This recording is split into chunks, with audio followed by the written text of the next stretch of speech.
everything is expensive and there's too much of it and there's not enough of an incentive to purchase it. And that's bad for business for the whole world. This is my yearly "there's too many handhelds" video, except this time it's a little more serious and a little worse than just, look, Anbernick made another rectangle again. The new crop of PC handhelds are coming out, and they're looking like they're gonna cost more than some full-size desktop PCs. The Nintendo Switch is the budget gaming option for mainstream AAA handheld gaming. The Nintendo Switch 2 is also that. $450 is really not terrible for what the Nintendo Switch 2 is capable of. I would have thought $400 would be more fair, but the world is on fire, so you get a little $50 world is on fire tax. We'll call that a tariff when the difficult people stop watching and lose interest in the video. Nintendo's games have gone up in price. Their hardware has gone up in price. Their amiibo have gone up in price. And these amiibo have stayed the same price in other countries. Explain that one, Dad. On the other end of the spectrum, we have PC handhelds, which are supposed to be the higher end of handheld gaming. We're expecting to pay a little bit more for these things. Remember when the Steam Deck came out and we thought $400 was a lot? What about these Windows ones, like the ROG Ally and the original Lenovo Legion Go? Those launching for $700 was a lot for people to handle. And then there's others that get way more expensive than even these. Pretty much all of these PC handhelds are from Asian companies, and they're all manufactured over there, besides the Steam Deck. The original Lenovo Legion Go was $700 when it launched. This new one, the Lenovo Legion Go 2, is going to be $1,349.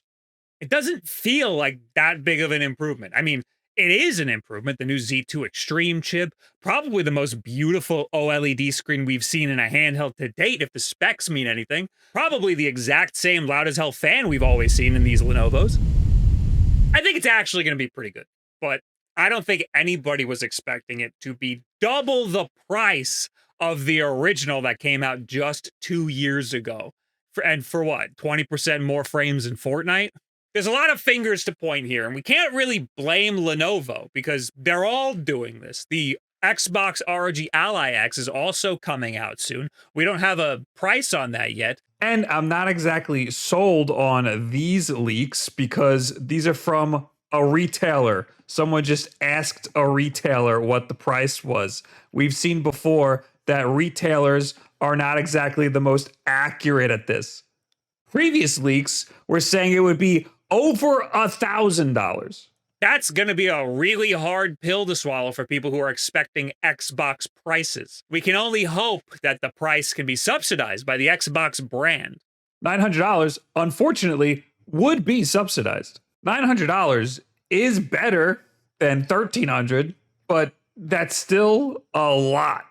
The only reason the Steam Deck can be so cheap is because Valve makes their money back on Steam store purchases, and that business model works. The Steam Deck got me to completely switch from buying all my games on Switch to buying all my games on Steam. So they can afford to lose some money on the hardware. These other manufacturers can't because they only make money on selling hardware. They're all mostly laptop manufacturers. Parts are getting more expensive, shipping is getting more expensive, buying these things is becoming less of a viable option for people. Getting a boutique PC handheld has always been a luxury, but this is getting a little bit insane. This isn't intended to drum up sympathy. I don't want any sympathy. I think I've been having a great time. This has been a great life for me. But I want to give you some inside baseball. I only sometimes get review units for these things, not all of the time. And there seems to be a correlation between the companies that are willing to give me a review unit and the ones that are not. But my paranoid theory is that I'm usually extremely critical in these reviews, and I say ass a lot. And why would they waste a free review unit on me, somebody they know is going to be critical of the thing, when they could give it to somebody else who would be more than happy for even just the privilege of working for these big companies? There are people who would be over the moon to just receive a free gaming rectangle to add to the pile of their other gaming rectangles. I have received comments before, people telling me I'm not very grateful for receiving these free products. I'm very grateful to be in this position that I'm in. I am reviewing a product, and I have to review it without the bias of this gratefulness that you speak of. I have to pretend like I spent my money on it. Whether I spent the money on it or I didn't spend the money on it, I have to act like I did, okay? So that's the mentality I'm going into. I'm not going to let these companies sway me by giving me a free $1,300 rectangle. I have said in the past that I actually like buying some of these products because then I get to review the buying process, which is often overlooked in these reviews. And also, then I get to review the actual retail unit, which is often different than the review unit that reviewers get. But there's two problems with this. One, I get the products way, way later than other reviewers. In the case of these Asian PC and Android-based gaming handhelds, that means months after other people have already reviewed them and put up their review videos. The Ioneo stuff sometimes ships over 2 months after reviewers post their reviews of the products, meaning my review is going to be 2 whole months late. These products are also sometimes crowdfunding campaigns, which we'll talk about later, but that sometimes means you can't even buy it anymore by the time my video goes out. So what's even the point anymore? Anyway, the second issue with buying these things for a review is that they cost money. $1,300 is a fucking lot of money. That's creeping into not even financially worth it territory. I don't have a high CPM here on YouTube, and I'm sure you've already seen every other YouTuber complaining about how views are down on YouTube, which we will talk about. This is going to be a good old-fashioned rant video. Thank God for my management and the sponsors that they can get me on almost every single one of these videos to afford me the opportunity to buy all of these stupid expensive products for review videos. And this is where the sponsor spot goes. This video is sponsored by Ugreen. Wait, hold on. Wait, no, it's not a charger. This time it doesn't even have any anime characters on it, right? Wait, hold on. No, I promise it's cool. It's a dock. We're doing a dock today. Come here. Look at this. It's cool because, look, it does a little flippy guy.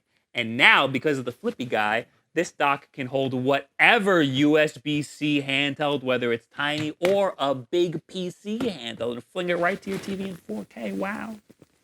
This is the Ugreen Steam Deck Dock 9-in-1 USB-C docking station. But it fits anything you could throw at it, something as big as the Lenovo Legion Go S or as small as an Android handheld. Now you can turn any of your handhelds into a hybrid home console with ease. So this is like a versus game where we would both hit on a woman and whoever she likes more wins the game. Wait. Or guys? Guys, we can do it. No, wait, okay, we'll play GameCube. God, you're so picky.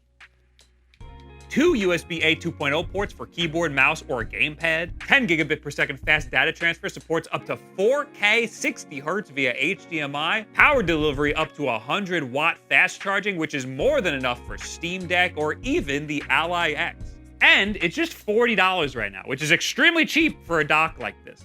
Check out the Ugreen Steam Deck dock at the link in the description below to get that 33% off. Oh my God, we're gonna be playing games all night. I'm gonna order us a pizza. Oh, my phone's dead. Hey, do you have that Ugreen charger that you took from me from the last ad? Oh my God, thank you so much. I'm gonna Venmo request you for the pizza. I'm firm on the Venmo request. Friendships have boundaries, and my money is a boundary. I only make 1 video a week, every week. I like to pace myself.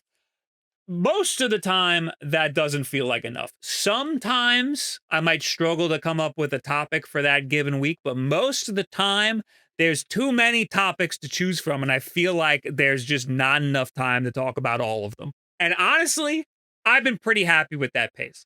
I'm also trying really hard to only make videos on things that genuinely interest me so I can pick and choose. I'm trying to have a narrow focus. Unfortunately, most of the stuff that's coming out these days are just not doing it for me. I think a lot of these companies are starting to come around to the idea that we don't just want a new horizontal rectangle with slightly more processing power. So this year, we've seen some devices that break the mold a little bit. The Retroid Pocket Classic and the Ioneo Pocket DMG were at least vertical rectangles.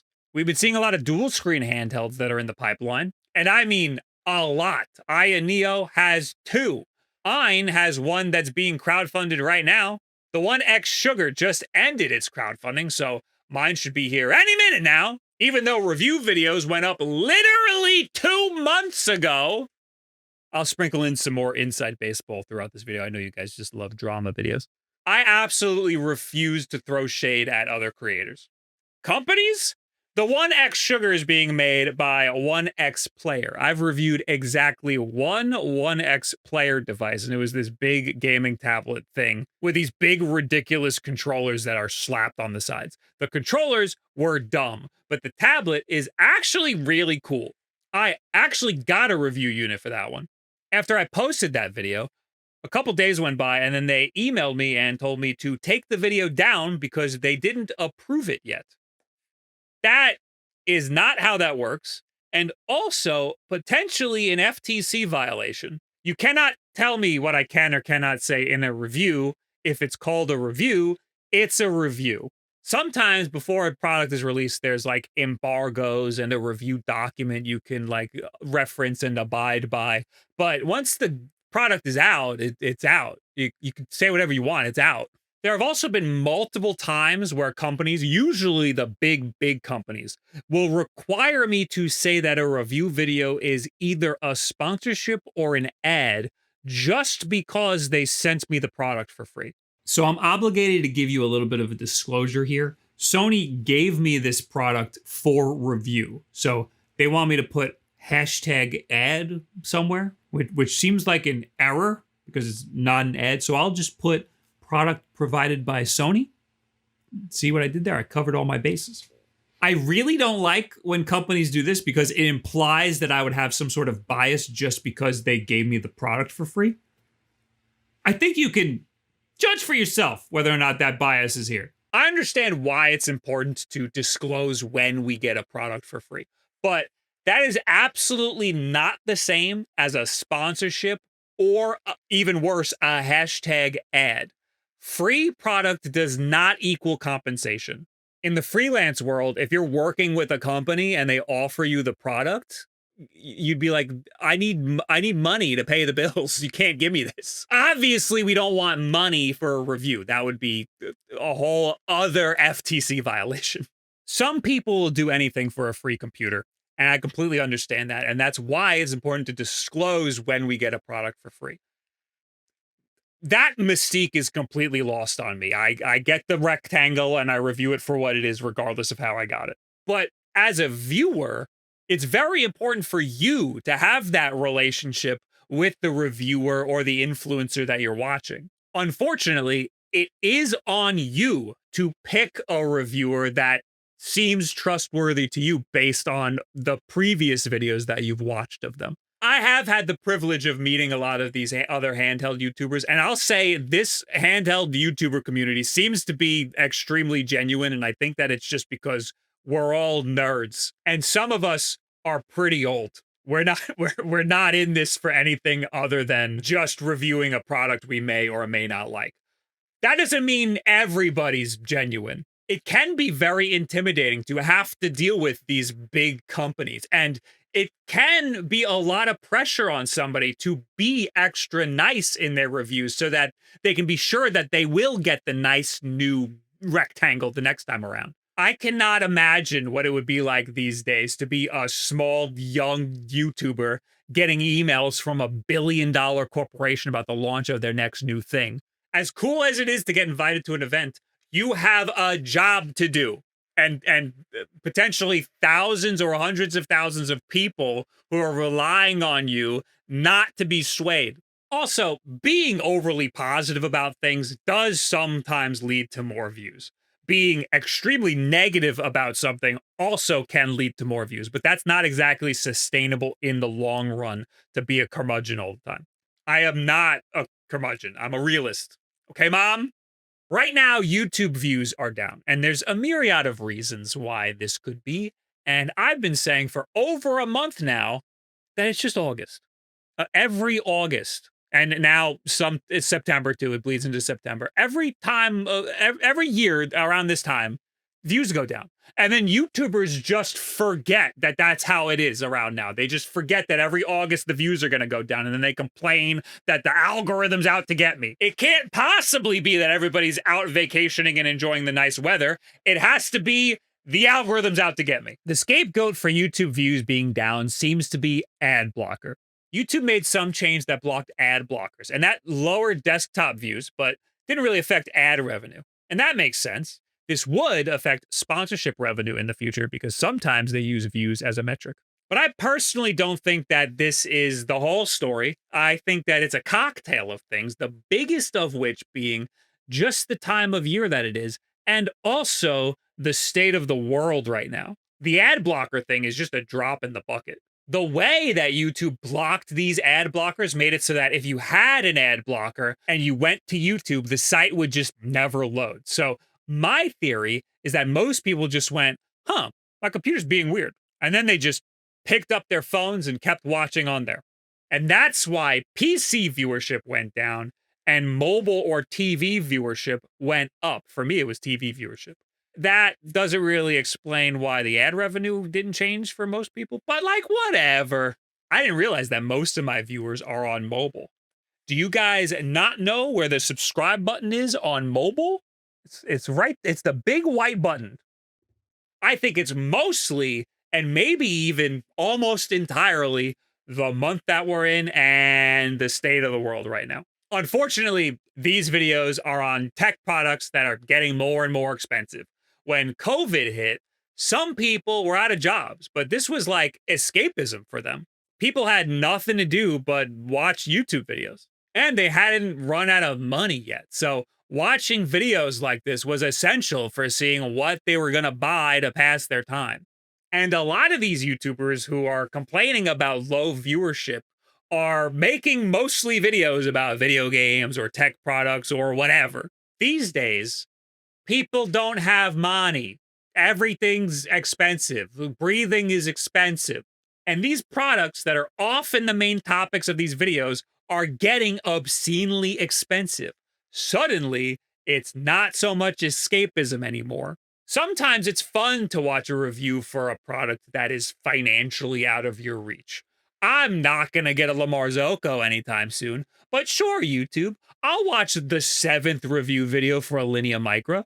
But when you're starting to get priced out of every product within that niche that you were once a part of, it's not going to give you the motivation to want to keep participating in that niche.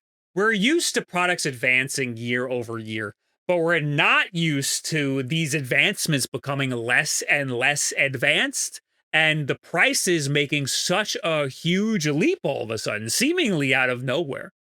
I'm re-rendering this video out because GPD just gave the prices for the Win 5. What the hell is even that? This was going to be my first GPD Win device I was going to review. Not like that. No, thank you. I'm personally still trying to navigate how tariffs work. Companies will often send me just a lot of weird shit to my PO box, and they don't tell me that they're going to do it, and they don't tell me what it is until after I get it. Now, suddenly, I've been getting these random UPS bills. This one is for $1.42. Actually, that's a late fee because I didn't realize that I got a bill I had to pay for because I've never had to do that before. And I'm not checking my PO box every week. Suddenly, every couple of days, I'm getting nickel and dimed by UPS for products that I don't even know what they are or where they came from. Is it something that I can make a video on? Or is it a Switch 2 screen protector? Pay us to find out. It's usually like 20 bucks. Companies are getting smart, though. Some of these are labeled as MP3 players because I think MP3 players are a smaller tariff than just a game console or a controller.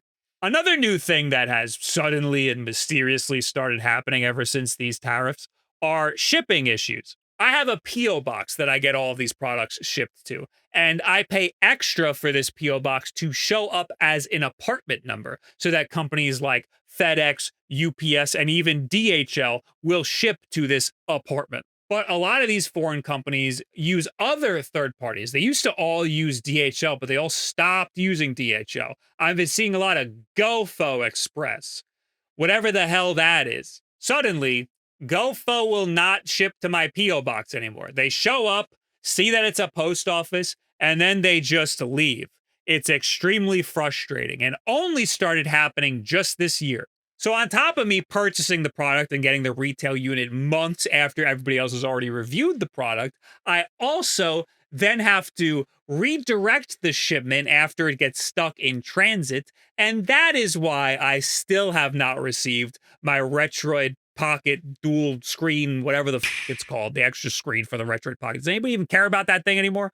Anyway, Retro Handheld actually has a great little write-up about how exactly the tariffs affected some of these handhelds. And there's little tabs down here where they show you all of the statements that these websites and these companies have made and how exactly these tariffs are affecting everything. And this might be why I'm not getting any goddamn DHL shipments.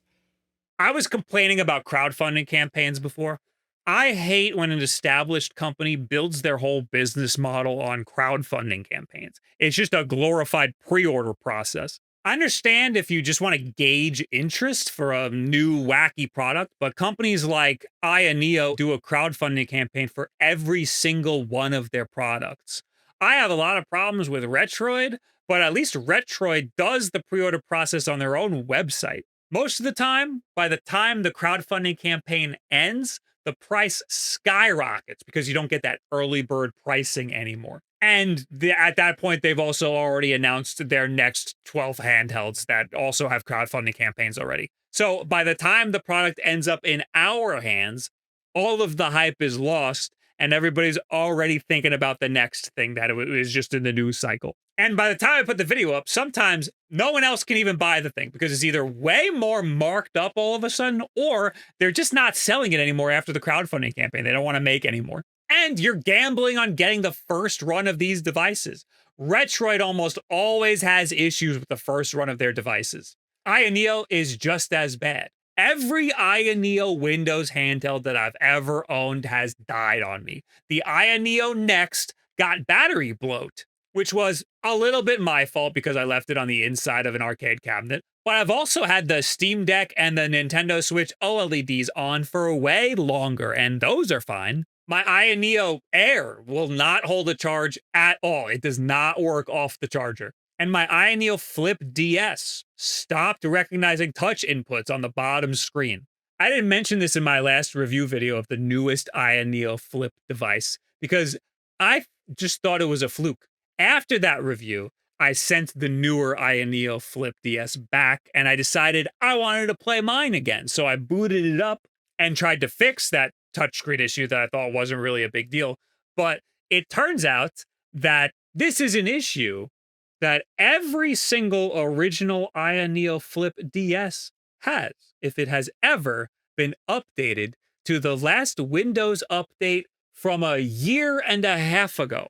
It has still not been fixed since that Windows update a year and a half ago.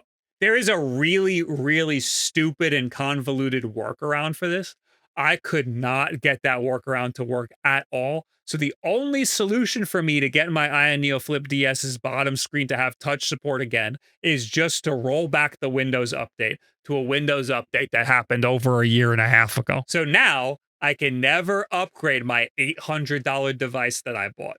By the way, the newer version is $1,300. It's $1,600 if you want the processor to actually be different than the older version. $1,600 for a device that has a very high likelihood of not working at all within a couple of months. That's insane. And that's where we're at right now with these things. And that's probably why Neo doesn't send me anything anymore.